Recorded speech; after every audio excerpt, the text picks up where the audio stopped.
I'm Logan Crawford, and right now on Spotlight, we have the heartfelt and captivating collection known as Knowing Horses by Heart by Barbara Hutson. This book is a poetic journey born from personal experiences and deep connections with horses, highlighting the profound lessons and joys they bring. Today, we will delve into the stories and wisdom that make this book a must-read for all horse lovers. We're delighted to have this very talented author join us here today on Spotlight. We thank the team at Atticus Publishing for helping us put her in the spotlight today. And we ask viewers like you to support authors like her by subscribing to our channel and by purchasing her beautiful book. The links are below this interview. Barbara, great to see you here today on Spotlight. Well, thank you. It's great to be here. I'm honored. I'm honored to have you on the show. This book is beautiful. The poems are beautiful. The connection that horse lovers have with horses, I think, is greater than any other human animal bond I know of. And that includes I, dogs, cats, whatever. Why do you think that is? they're just, they're just magical creatures. I really think it's true that saying that if God made anything more beautiful than horses, he kept it for himself. And that there's just something that I think you're born with that just draws you to this magnificent power and spirit of the horse. But between horses and humans, they are probably the most used and abused animal, that's ever, partnered with humans. But they are incredible creatures, incredible. It's a beast of burden, no doubt, and sometimes the way they're treated on the racetrack isn't very nice either. And in the wars and everything, Yeah. they've definitely made history for us. Yeah. Have you been around horses your whole life? Well, I wanted to be. I lived in a town, a small town, but I don't know I don't even remember how it started, but I've always had this thing for horses. So when I was in school, all my best friends were the ones who happened to have horses. And out of 5 kids, I'm the only one. I'm the only sibling that has this thing for horses, but I always have, always have. And I didn't really have my own horses until I was probably 20 years old. I had them for a little while.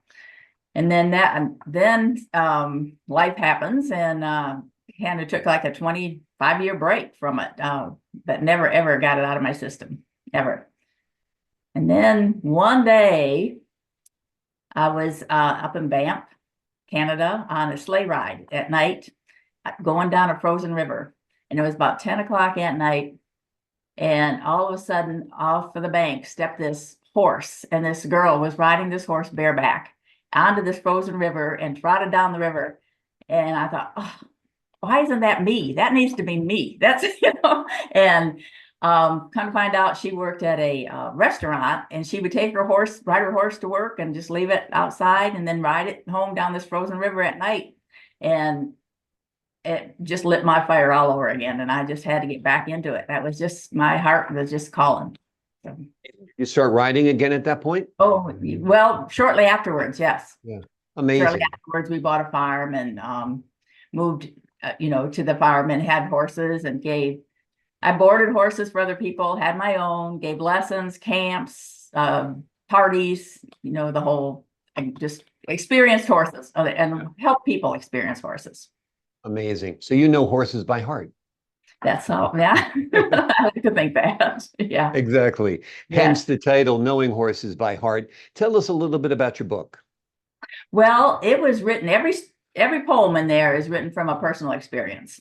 And there's a story behind every poem in there, but everyone is basically something that I experienced. But most people, when they think of horses, they don't get past the glory and the ribbons and the showing and the races. And the true magic is the everyday interaction that you have with them. That's what this book is about. It's sharing those everyday moments when you're the one that cares for them, when you're the one that has to see them through the good times and the bad times. You're the one that's, has to do the work. And I physically didn't, I didn't hire people. I was the one out there cleaning the stalls and carrying water buckets and all that. And I wouldn't trade that for anything. That's where you really, really make the connection when they not just going out, boarding your horse, saddling it up, and having somebody else do all that stuff. It's that personal thing for me that was so important. It's And that like I having babies. You got to change the diapers if you're going to connect with them. yes, yes, Yeah. yes, yes. And the same thing's true. You got to turn out those stables yourself if you're going to connect with the horses and take and brush them down after a run and all that. Um, Tell me about the poems in the book. Are they poems created specifically for this book, or are they poems you wrote over a number of years?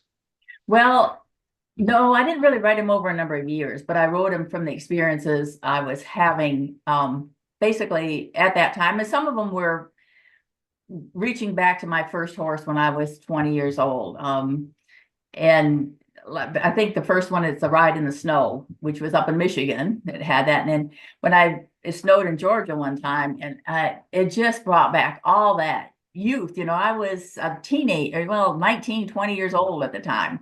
And it just brought back all that feeling and that freedom and that joy. And the horse was all frisky, and it made it all just real. It made me feel like that again. So I wanted to share that's what it does. There's something in your heart that brings joy. And yeah, I laugh out loud when I'm on a horse. I mean, when they start trotting, you just laugh out loud. There's just something bubbles up in you. Think, as we're talking, I'm thinking about horses and why we connect with them so much. They are majestic, of course. The musculature on a horse is amazing, but also because of their size, they're so significant. You know what I mean? I think that's part of the love that we have for horses. I mean, to admire this beautiful beast that is so graceful and so loving and so connected to humans if you're lucky enough to be that person who connects with a horse, right? Yes. Yes. And there's so many different levels of that. I was really big into learning the relationship with horses more than the training.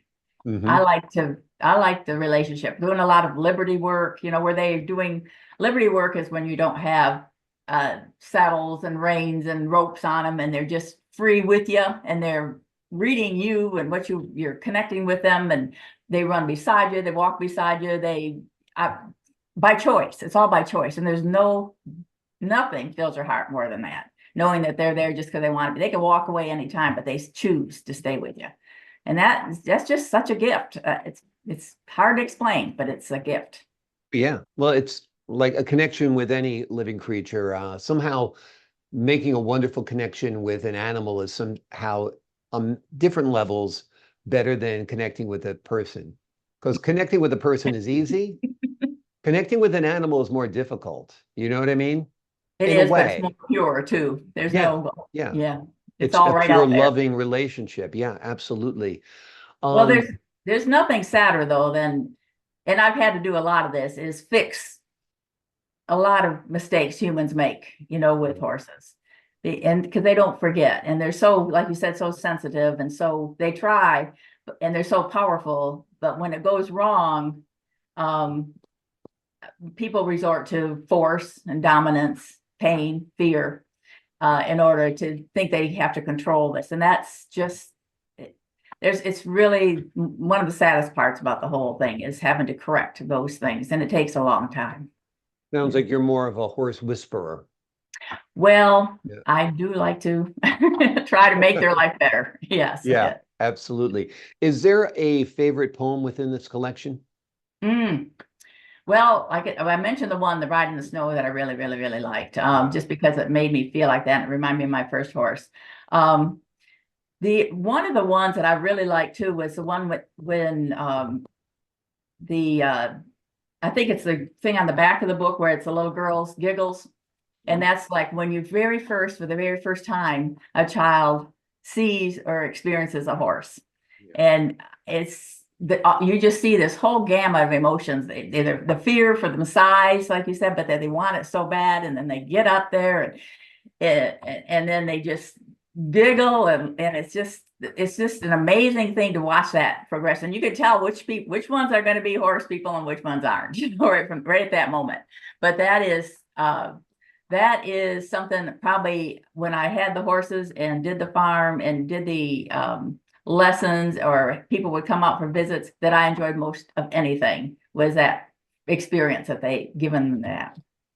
So I know one time I had a little girl, she was like 2, and her mother came out and wanted to ride, and she was going to put the little girl in front of her. And when we lifted the little girl up in front of her, she started screaming, and we thought she was terrified. But no, she wanted her own horse. She did not want to share a horse. So we put her on her own, walked beside her, and held on. But that stuff like that is just the coolest thing ever. Yeah, absolutely. It really is a true joy. I don't ride much. I've been on trail rides, that kind of thing, but I do like horses. I've been, of course, to thoroughbred events. I love watching horse racing. I wish the horses were treated better. Right. That's for sure, because God, there were so many unprecedented accidents in the last couple of years with race horses. It was crazy. They're What too do you hope young. readers? Oh, go ahead, I'm sorry.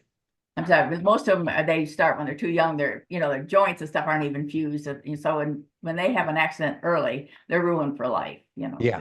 That's one of the sad parts about the industry, but it is magnificent to watch when they're, And I was blessed to live near Belmont Park for a lot of years. So I saw a lot of Belmont stakes, including I watched Secretariat run, and most recently Justify, which I also think was a Triple Crown winner, if I'm not mistaken. But what do you hope readers take away from your book? Basically the reality of it. The reality of, everybody thinks having horses and stuff is such a glorious thing, and you sitting around watching horses, beautiful horses eating in the pasture and running and playing. But the fact that, you get hurt, not just from horses, but all the things around horses, it's hard work, you get hurt, you get dirty, your nails are never clean. I mean, it's not a glorious thing. But, Right. and a lot of people don't really realize that. And the fact that another one of my favorite ones is the one where you go to the barn just to go do the chores, and you end up, your whole day is gone because one thing after another. And that's how there's something about being around the barn. There's no place you'd rather be. I'd give that up I wouldn't give that up to go shopping in the mall or whatever. I want to be out there. So Exactly. I think that's where your real life is lived. So I agree with you. There's no better place than in a barn, surrounded by beautiful animals, including horses, of course. The name of this book is Knowing Horses by Heart. The book is a poetic journey born from personal experiences and deep connections with horses. It highlights the profound lessons and joy that these beautiful animals bring. Barbara, thank you so much for joining us here today on Spotlight. thank you for having me. I appreciate it.